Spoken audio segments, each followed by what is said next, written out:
Good afternoon, everyone. So I'm going to talk about the 10-minute history taking in physical examination, a practical guide. Okay.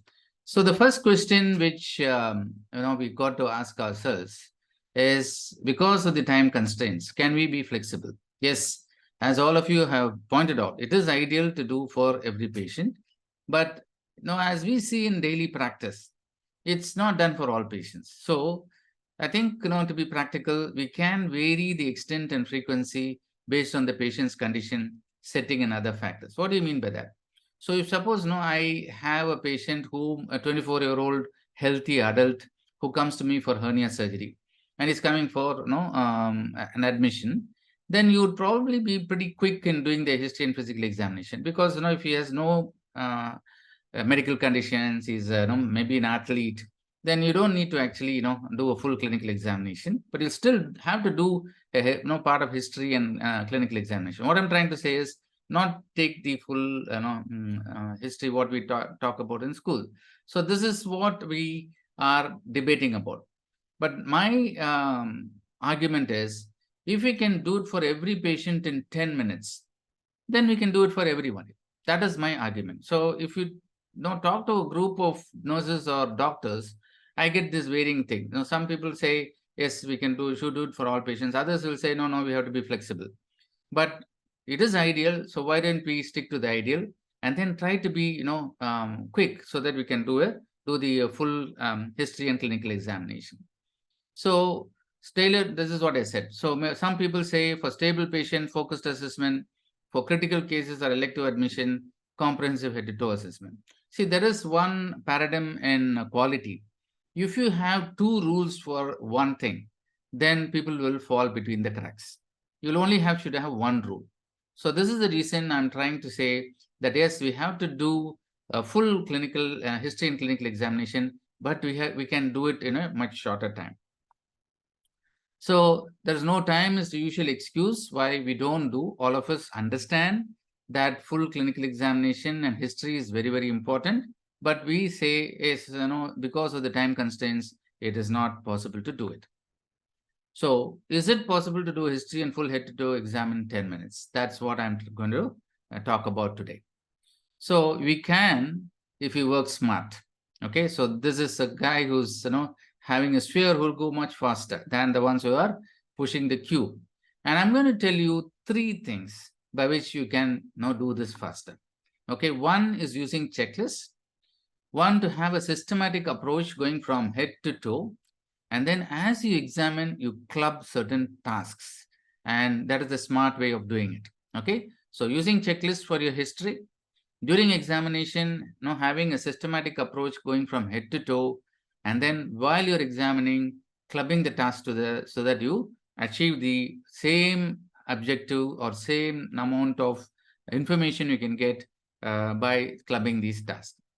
So let us first, talk about the history using a checklist. This is nothing new. I'm not going to talk anything which is, I have originally thought about.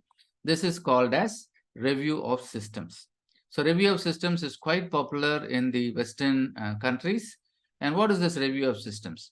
So it is a list of questions you should ask the patient. What happens is you create a checklist where the list is organized by organ systems, again starting from head to toe, and designed to uncover dysfunction and disease.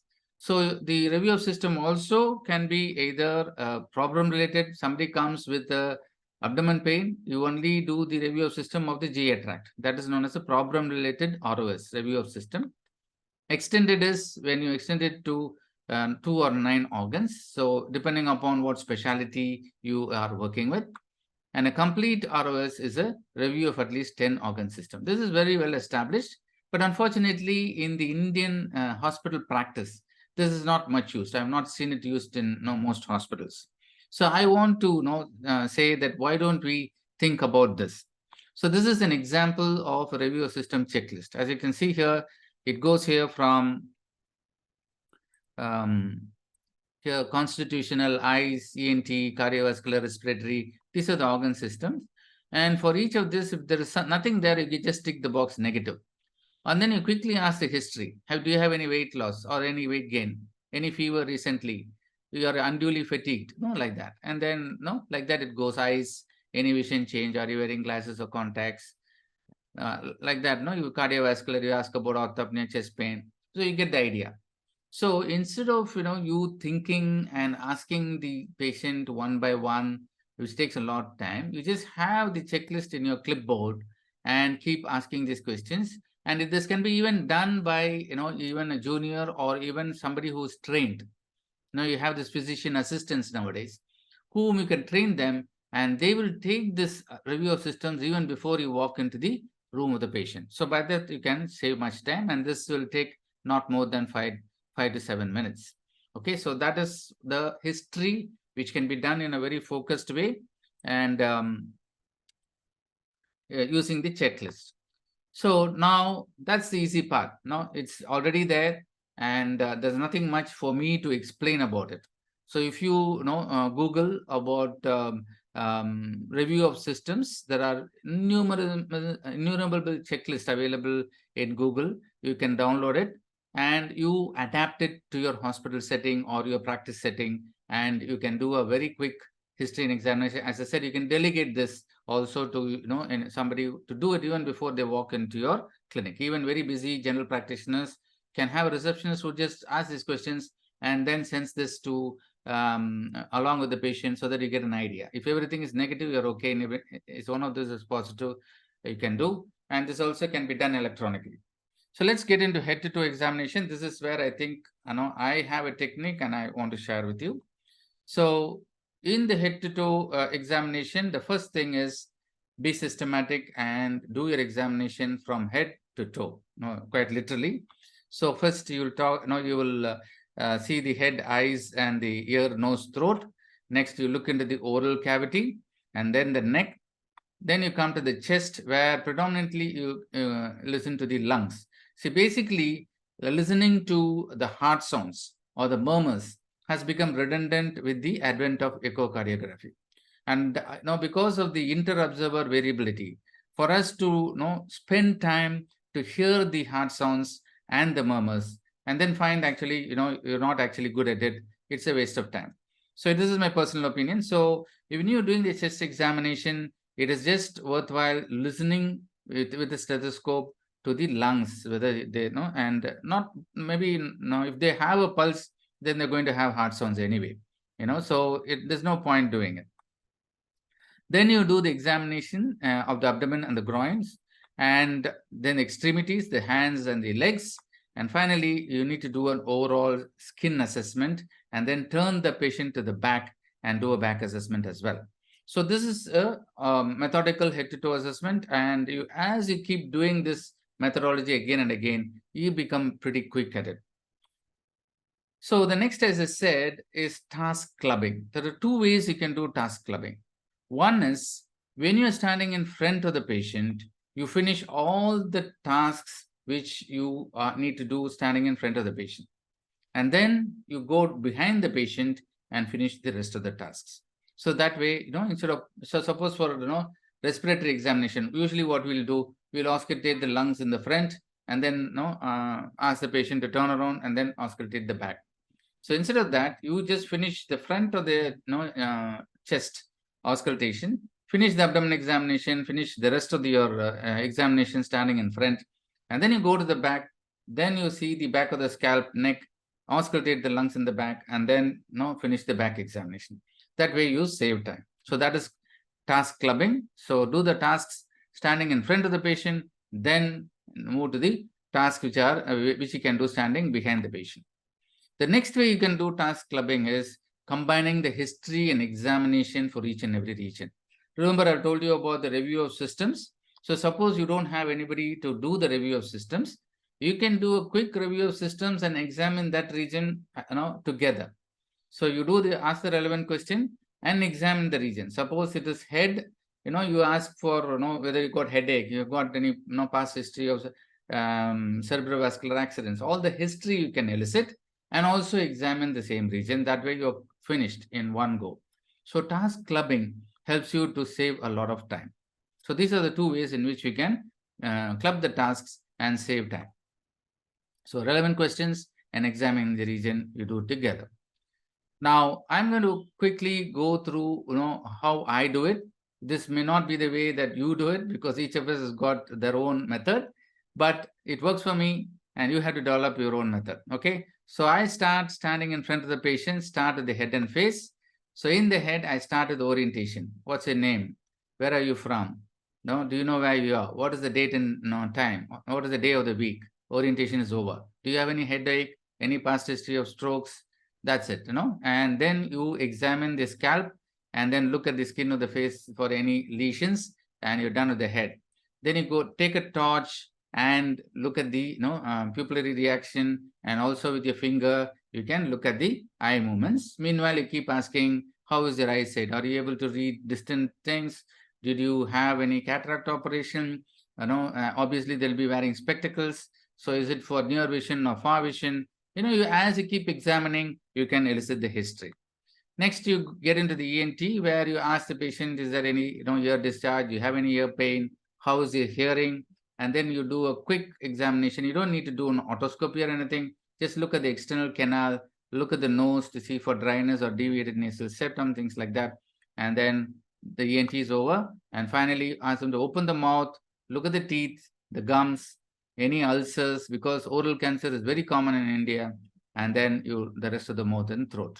So you ask the patient to say, see if the uvula is moving up. So a little bit of cranial exam is also covered, so we don't need to do a detailed cranial exam, but at least you can do that. Some people say ask the patient to smile, and you look at cranial nerve 7. So 2, 4, 6 with the eyes, 7 by asking the patient to smile and saying you're looking at 12. So almost many of the, and then vision is 2. So most of the cranial nerves will be covered without much effort. Then you, as I said, still standing in front of the patient, now move down to the neck, chest and abdomen. Okay. So in the chest and abdomen, as you keep down, you keep asking the history, any heart attacks, hypertension, asthma, and then you look at the skin for any lesions, any scars. Maybe the patient had a CABG, and then you put the stet and listen to the lung sounds. Now, before removing the stethoscope from your ears, then you can go down to the abdomen if you want and listen to the abdomen. But I think listening to the abdomen has a very little value in a patient who walks into a clinic. So you may just do a palpation, which is more valuable. And then as you're doing it, ask for any pain, how the bowel movements are, is it constipation, any urinary symptoms, and especially in males, elderly males, you can talk for symptoms of prostatism, any previous abdominal surgeries. And then you come to the extremities. So I missed the neck there. I'll talk about it when I talk about the regions.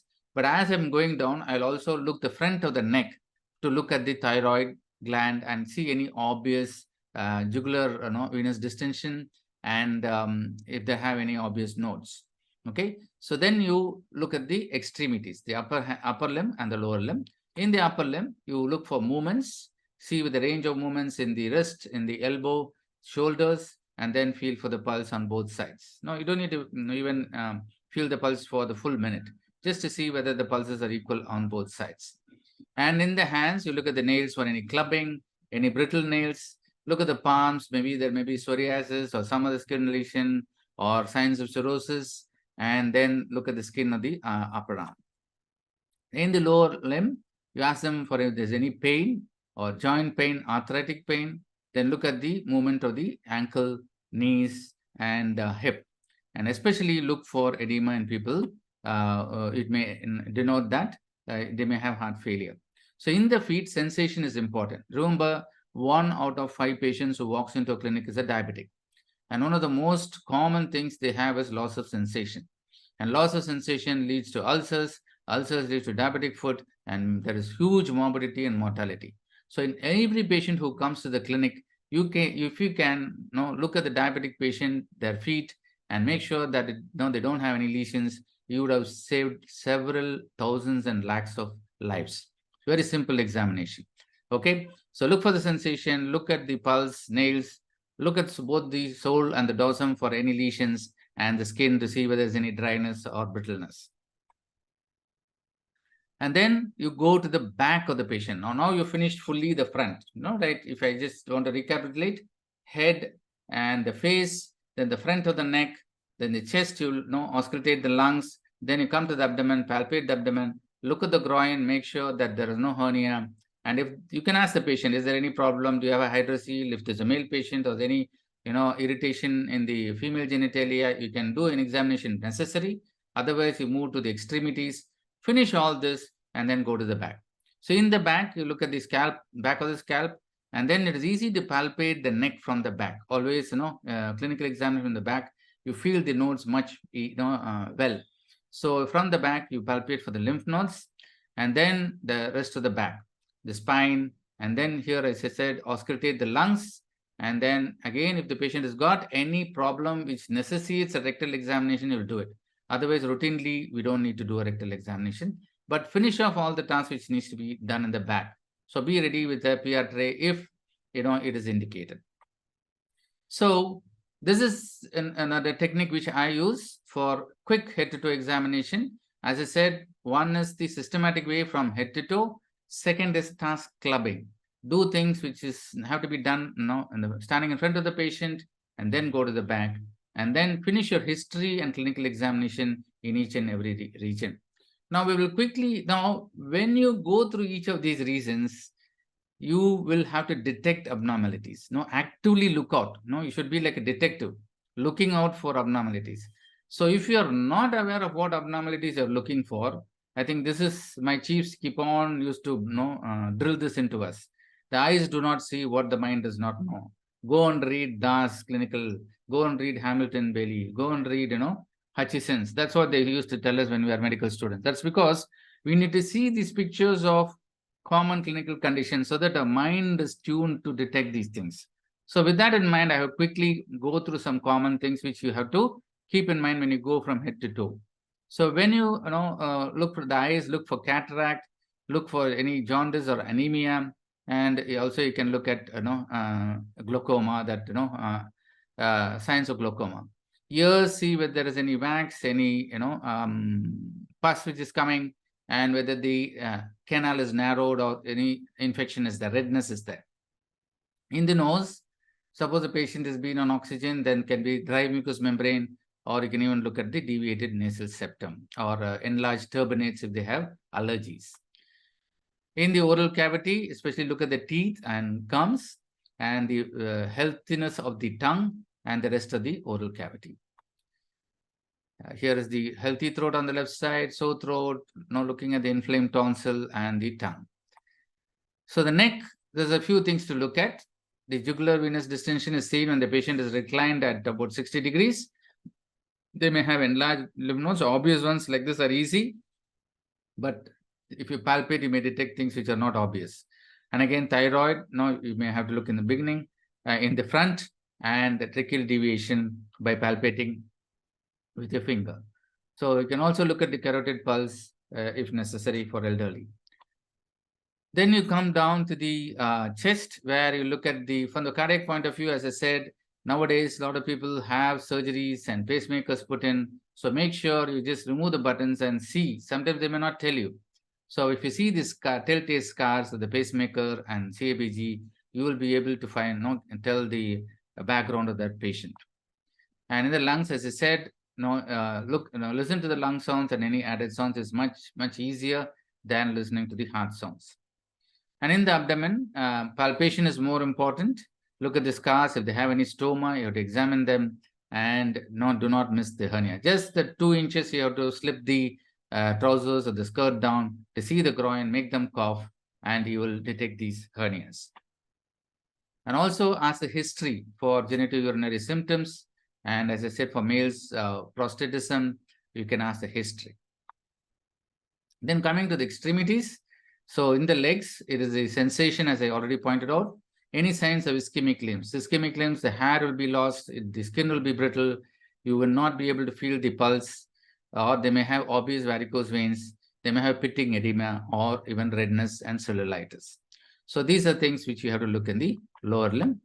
And in overall, a skin assessment needs to be done. This the nurses are tuned towards. Unfortunately, doctors are not taught to do this. So look at the pressure points to see whether there are any pressure sores and any redness or ulcers, corns, fungal infection. Intertrigo is very, very common, especially in diabetics. This is the root cause of diabetic foot infection. So look out for this between the webs of the toes. And then if there is any mole or blackness in the skin, be sure that you have ruled out any malignant conditions. And if you are in doubt, you can refer to the proper specialist. So these are things, as I said, your mind should be tuned to actively look out when you go to these different regions. So it is not just mechanically going from head to toe. So I'm going to now share a video of an actual assessment done by a nurse. So this video is only about 3 minutes, but you can see how methodical and how full it is in the history and examination. Because the accent is very American, what I've done, I have done captions for it. And also, if you look at the top, you will see the various steps. I've tried to introduce these pointers here in the top. So look out for these pointers here on the top. It will say, here, for example, it's saying introduce yourself and explain what you're going to do. And the captions will come here in the bottom. So let's watch this video. Morning. How are you doing this morning? Good. Good. So my name is Nicole. I'm going to be your nurse today. I'm just going to do a quick assessment to start the shift. Okay? Are you able to hear the sound? Just raise your hand. Audio? Okay, good. Good. So let me start, sorry, from the beginning. And I will increase the sound a bit. I can't myself hear that well. Okay. Morning. How are you doing this morning? Good. Good.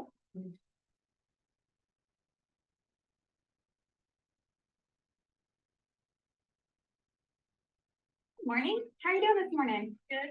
Good. So my name is Nicole. I'm going to be your nurse today. I'm just going to do a quick assessment to start the shift. Okay? Yeah, that's fine. Great. So I'm going to start with just a couple of questions we ask everybody. Can you tell me your full name? Tammy High. And what month is it? December. You know where we are right now? In the hospital. Yes. And what brought you in the hospital? I need to get some tests on my heart. Okay, well, we'll see what we can do about that. So I'm going to do the physical portion of the assessment now. So if anything I do or ask you to do causes you any pain, you just let me know, okay? Okay. All right, great. So I'm just going to start by looking in your eyes. Just look right at my nose. All right, can you open your mouth for me? Can you stick out your tongue? Fabulous. All right, can you turn your head to the left? Get your ears and to the other side. Wonderful. Just follow my finger with just your eyes, okay? Good.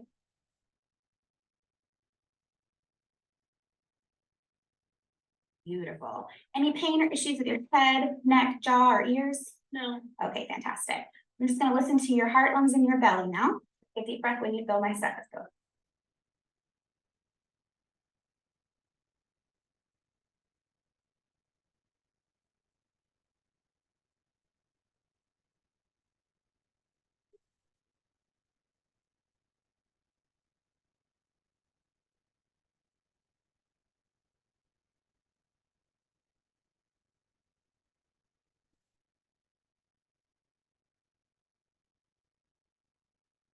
Any pain when I press on your belly? No. All right. All right. Can you squeeze my hands? Great. Let go.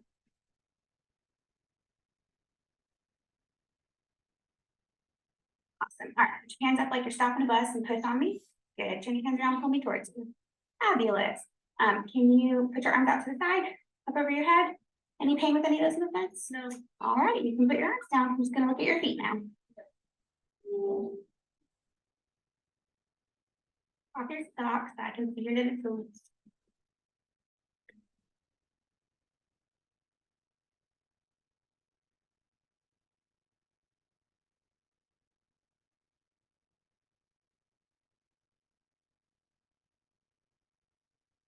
All right, can you push down on my hands like pushing on a gas pedal? Good. Pull your toes back towards your head. Awesome. Can you raise your legs up off the bed? Don't let me push them down. Fabulous. All right, can you bend your knees for me? And I'm going to have you turn over to your side that way so I can assess your back. Good. All right, I'm going to listen to your lungs again. So just take a deep breath when you feel my scope. Good.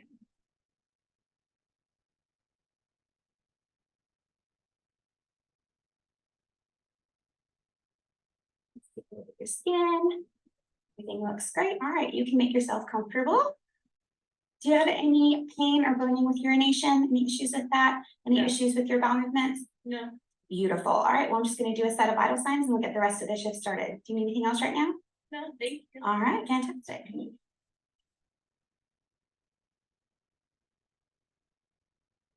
Morning. How are you doing this morning? And Good. Okay, so I think, that, as I said, there is less than 3.5 minutes, that video, and it was actually, the nurse going through the whole head to toe assessment with the history. I thought it was a good demonstration. She has her own method. So many of the things, some of the things which I told, she may not have done, but that is her methodology.